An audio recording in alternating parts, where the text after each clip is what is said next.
What's going on, everybody? And welcome to another episode of the PITSTOP PALs. Nielsen and Gager back with you once again, and we actually have a race to discuss. Gager, this is exciting, isn't it? Oh my gosh, man, this is unbelievable. What a weekend from testing and seeing all the new cars. And I guess for the biggest difference from this year to last was reliability. You know, we saw, well, we can't all say for all teams, but just the way that the cars function, like right away out of the box, they were a second faster. And it just, I mean, we'll get to it, but everyone seems to be starting off just a little bit better with where their cars are at. Obviously, there's some that are doing better than others, but I like the fact that I think there's room for a lot of growth. Teams seem to have a better handle on how the cars were developed for this year.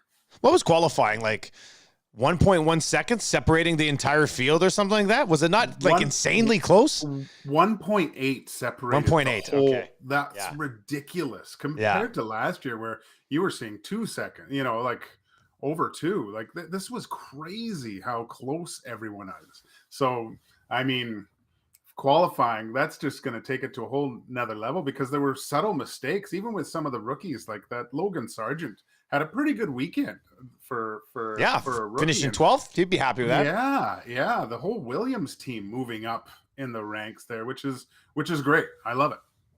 As always, the PITSTOP Pals, part of the Nielsen Media Cool Bet Network. You want to bet on F1, you can go do that. I had 2 F1 bets on the lock shop last week. One was Max Verstappen plus 120 to qualify even first, and the other one was Alonso plus 240 to be on the podium. So he ended up getting that done too. We went 2 for 2 last week. It was nice. Let's start with Red Bull because Gager, I mean, Verstappen, I think was like 7 seconds up, 9 laps in or something. Like it was ridiculous how quickly he sort of separated from the field. Checo eventually got in there as well. There's no doubt about it. I had Tim Harani on the Nielsen show there Monday morning, and he said, I don't think it's Red Bulls to lose just yet.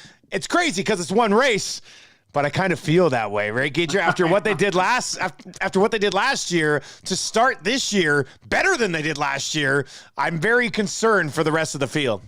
Well, how do you not? Like, I remember just watching races at the latter part, the end of last year, where Max, they showed him, you saw him start, and then they didn't even show him again until the end of the race, crossing the finish line. Like, cruise control. He's just robotic. And we were talking before, Dusty. I was scouring all the deep, dark F1 areas of the internet and finding videos, and there was this really cool one of Max, and he's actually one of the top virtual racers in the world as well. He doesn't always race F1 cars. He races different types of cars, which have different downforce. He has a simulator in his plane, so he can go back in there and race. Yeah, and it's crazy. And the guy talks about how his driving style and how he has to change it in these simulators, and he still has the same aggressiveness. Like they showed him putting his nose in and then getting put in the wall and stuff. Like, so he drives the exact same way every single time, which is pretty cool. But he's a robot, man. He's just so locked in with that car and how he does things. He's a perfect driver right now. He's going to be very difficult to beat. What do you think of Checo? He's got to be pretty happy with everything, right? Like, I think so, yeah. And they talk about that too a little bit, how it's got to be frustrating because Checo's trying to get the maximum out of that car, and then he comes back and looks at the data, and Max is a 10th faster here, a 10th faster there, 2/10 there, and it's got to be super frustrating because he thinks he's just nailing it, killing it, but his partner is just at a completely different level with how he functions. So it's like it's only one race, Dusty. I think Red Bulls they're a little bit ahead of everyone, but like I think Tim Harani even said, like once the tracks change, you know, there'll be some high speed corners, things. This track I think really suited that Red Bull car.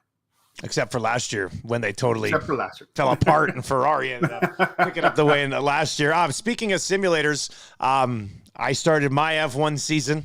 I decided, so at first I started with Mercedes, and I kicked out George Russell. I was like, I'm going to bring Mercedes back to prominence with, but then I screwed up a bunch of the settings. It was way too easy. Like I no. skipped qualifying. They put me in the back of the pack, and by the end of the first lap, I was in first. I like passed everybody. I was like, okay, well, I got to reset. So I reset it, got things set up like on the medium level, and I decided to go with Haas because like midway through the season, if I'm having a good year, these other teams will reach out to me and try to sign me and stuff. Oh, right. So, but I ended up finding a pretty good level of setting because I qualified in 8th.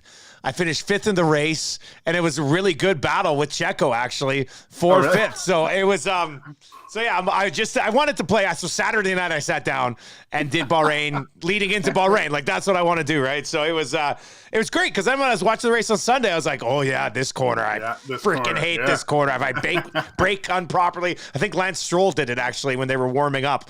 He went through the corner there. I was just like, a lot of guys Lance did Stroll, that. yeah, Russell that's a tough corner. Race. Yeah, that's a tough corner. So that was fun to see.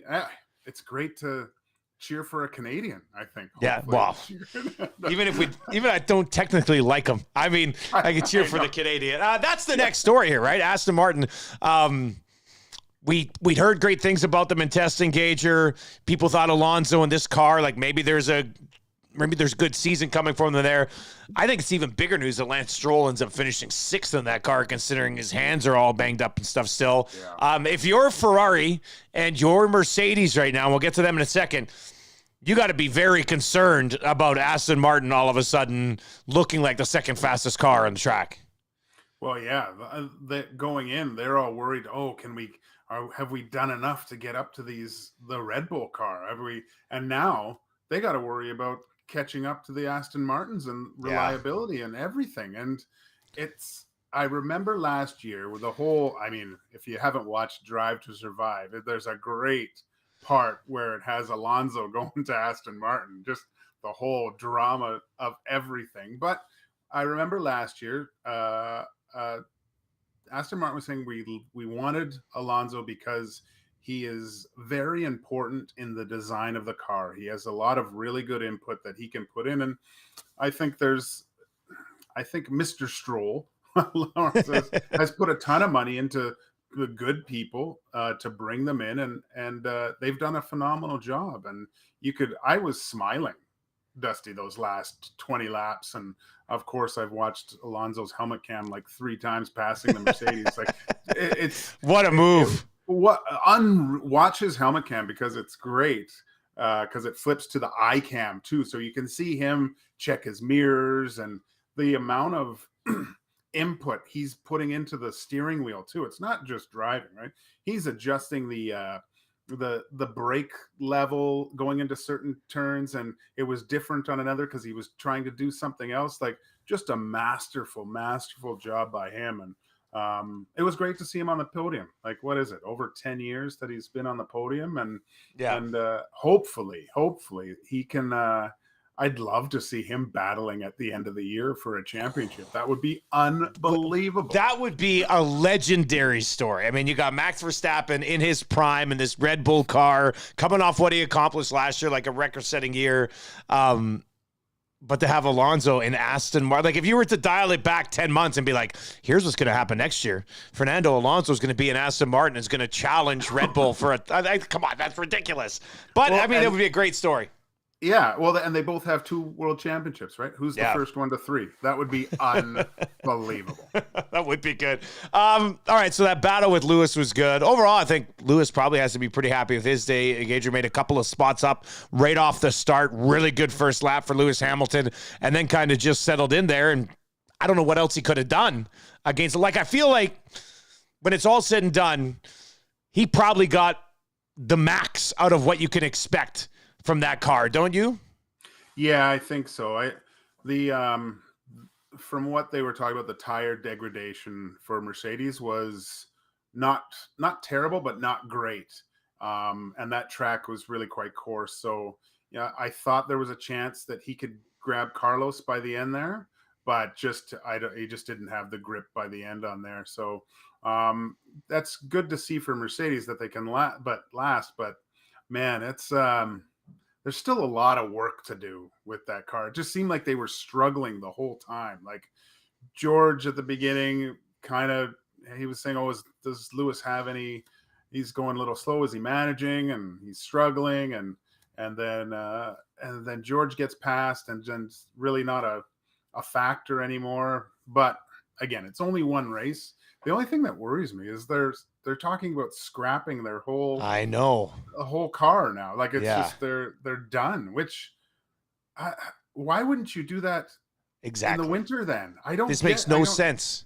This makes no sense to just, because really, Dusty, they it seems like they didn't do anything. I know it's only one race, but I was expecting way more.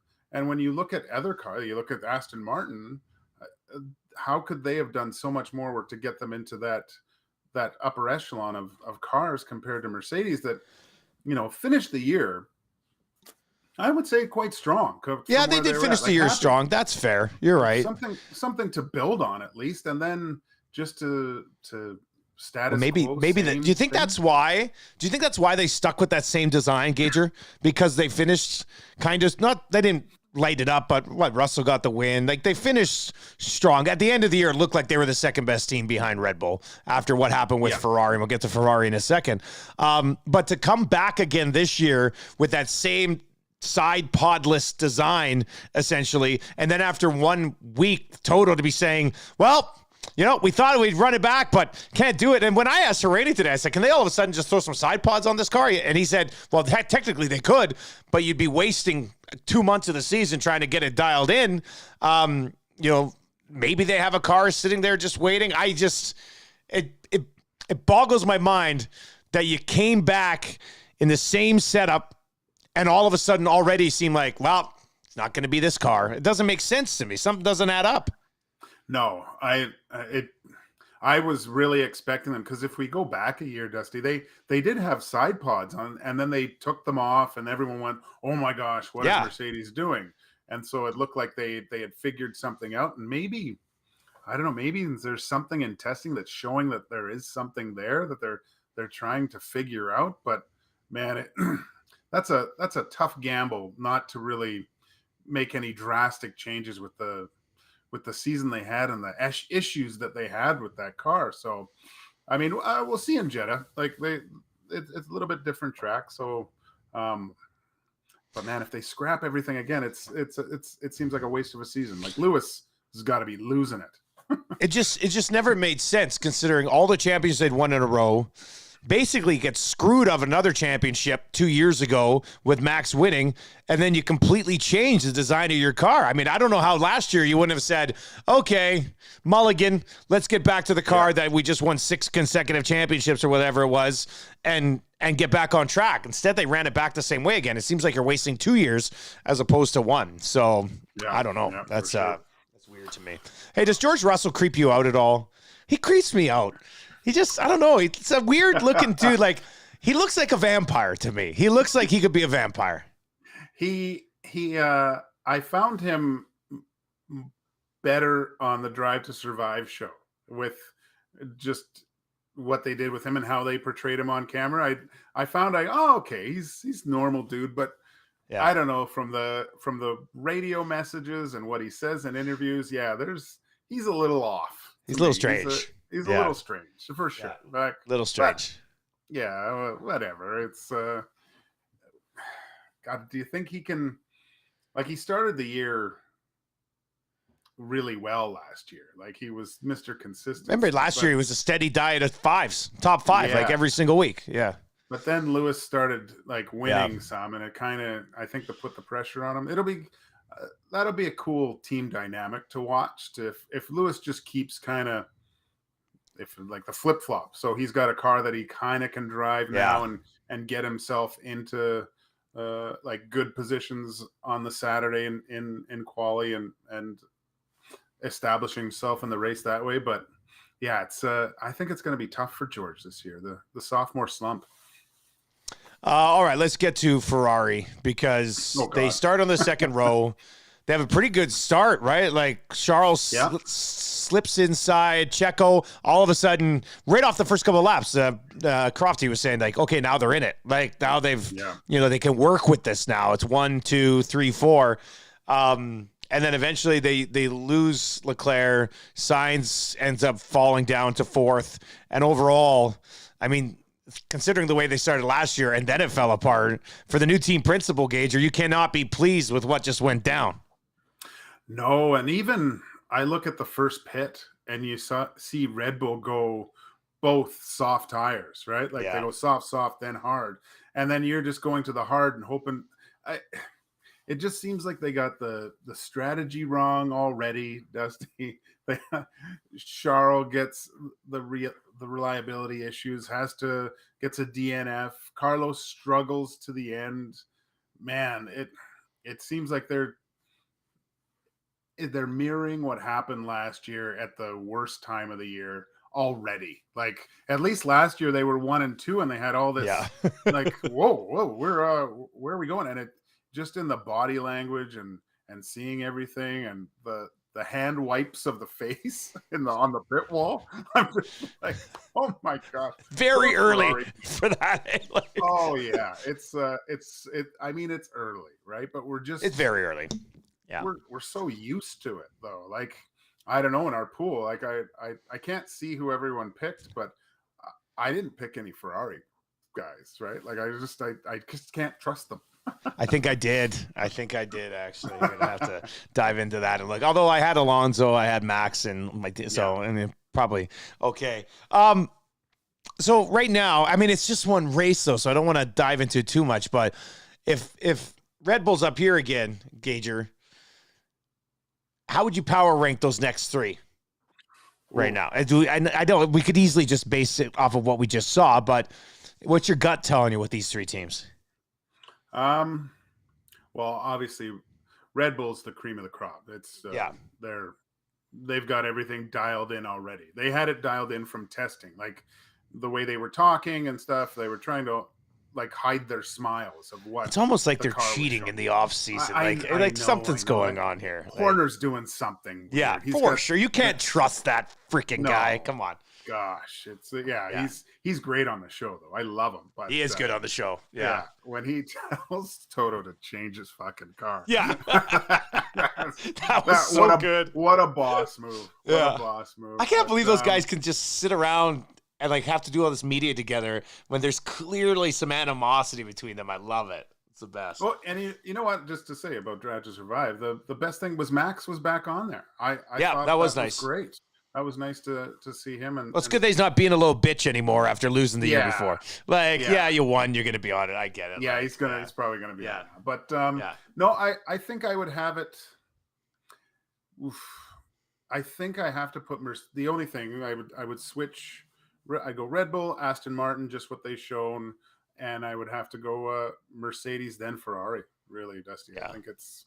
Is Leclerc taking a penalty for next week because of this new unit that he's got to put in? I've been seeing a bunch of different reports for what it was, because I saw it was like some sort of battery pack.